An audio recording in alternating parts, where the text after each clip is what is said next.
Okay, good to see everybody. Appreciate everybody being here, especially the people that are always here. Really appreciate you guys being here.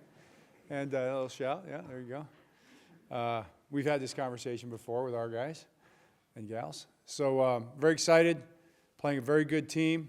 Obviously, congratulations to Coach Vrabel, the Titans, Coach Pease, for what they've accomplished. They've had a great season, and now it's a divisional round. So we're preparing. We've been preparing for the last week, especially starting Sunday morning for this specific team now, and we'll continue that today and through the rest of the week till Saturday night. What questions do you have? Now, what impresses you about the Titans' play-action game, and I guess how much kind of synergy does it have with what Derrick Henry brings to the table there? Right. Well, I mean, they're a big play-action boot, a movement team. I think Ryan Tannehill has done just an excellent job with that. It's been schemed up really well. It starts with the run game, of course. I mean, the run game is what makes all that go. The run game has been really good. They run most all the schemes, but they especially base out of the wide zone scheme, and that's something that they do exceptionally well. But they'll run inside zone, they'll run cutback zone, they'll run counters, they'll run power. They do a little bit of everything. Obviously, you know, number 22 is about as good as you'll see coming downhill and running the ball. Their offensive line is moving people off the ball. So I think that's where the play-action stuff starts. And Ryan's been really good at it. They have good fakes. The line makes it look like running. They got speed outside that can make plays. So that's what I think makes it work for them. John, I mean, you guys have faced some really good running backs this year, some big running backs. I mean, does Henry present different stylistic challenges than anyone you faced? Or? He's very unique. You know, I think he's, you know, you'd be hard-pressed to say, okay, who he's like right now. He's kind of his own guy, the way he runs, and does a great job with it. John, your first year as a coach, you went into playoffs. You faced a Tennessee team that was on the best record in the league and went off the line and beat them. What do you remember about that game, and can you learn and can that be a benefit at all? Man, that's a long time ago, David. I remember Jimmy Leonard getting the turnover inside the 5-yard line toward the end. I remember that vividly. I remember Matt Stover kicking that game winner right at the end. I remember the locker room celebration like it was yesterday. It was quite a moment. My dad was there. I remember turning around at the end and seeing my dad, and boy, what a big smile. He just gave me the biggest hug, you know. He was proud. What was the rest of the question? Well, the point was is you went in to beat a team that had the best record in the NFL, had home field advantage, and, you know, I guess sort of situations reversed here. Anything that can be learned from that you can share with your players, or do you not want to learn? I don't think it goes back to that. That's a long time ago. I mean, we're just preparing to play the game on Saturday night that we're going to play against this team who we have great respect for, and we're going to have to play our best football to win it, all three phases, and we understand that. Most of your guys have playoff experience. For the ones that don't, is there a message for them about how things change once you get to the second season in any fashion?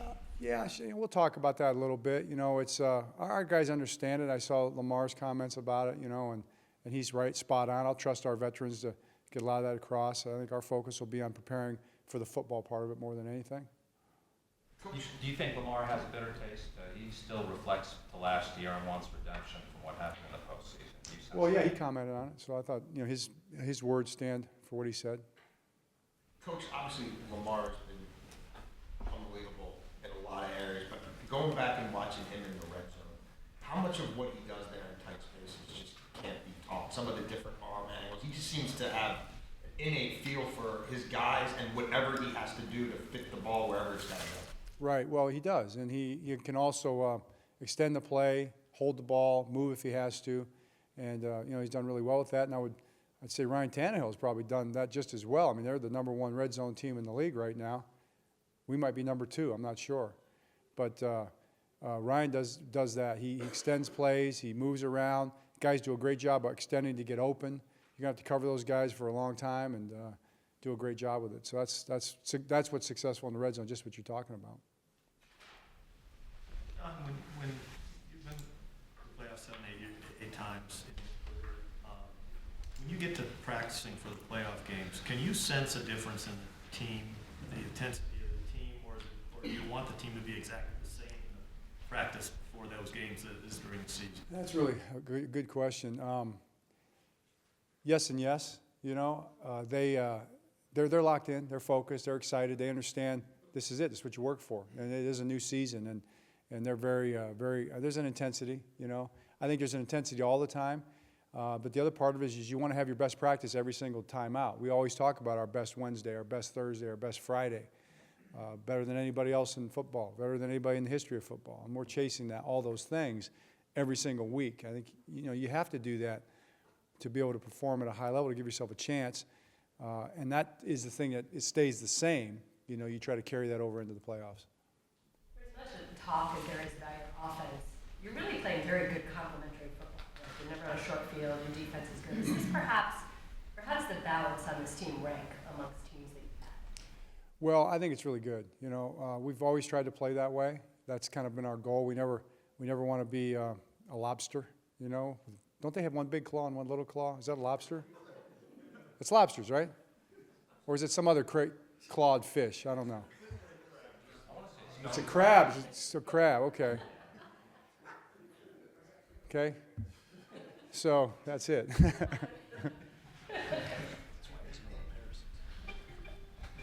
Hey, John, Is that an advertisement? John, you're in the preferred position of the week off in the home field.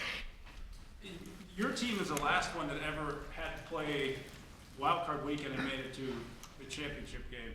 Is there anything advantageous about playing and then coming right into it and not having time off? Sure. Yeah, sure. There is, absolutely. I mean, you just keep playing. I think you keep that edge. You're kind of going week to week. There's no time to breathe or think about anything. I absolutely think that can be a plus. It has been for us in the past. We've been pretty good on the road over the years in the playoffs times, you know, historically. So there's certainly something to that, and we're well aware of that on the other side of it. John, I don't think we've talked to you for like 4 days now, so we always have to ask you the update on Mark Ingram. Right. Yeah. So I was going to announce that in my opening statement, but then I decided to wait for the question because I figured the question was going to come irregardless. So yeah, we're not talking about any injuries this week. We'll just wait and see. And you'll know on Sunday, yeah, on all those guys. I thought you were building up to an announcement. John, I think it's been pointed out that a Greg Roman offense went against a Dean Pease defense when you guys last won your Super Bowl. Is that something that you guys can look at, and do you look at coordinator matchups when you prepare for a game? Well, yeah. I mean, we look at a lot of things. You know, I mean, there's a lot of tape we go back and study, and that's a game that we've looked at. You know, and different people have looked at it in the building. I haven't gone back and looked at it, but that's part of our breakdown. When a team is as fundamentally disciplined as you have been, what's the biggest key there? You know, that's just discipline is a hard thing to achieve because you got to do it every day. You know, that's by definition, discipline is having persistence and relentlessness and endurance to keep stacking.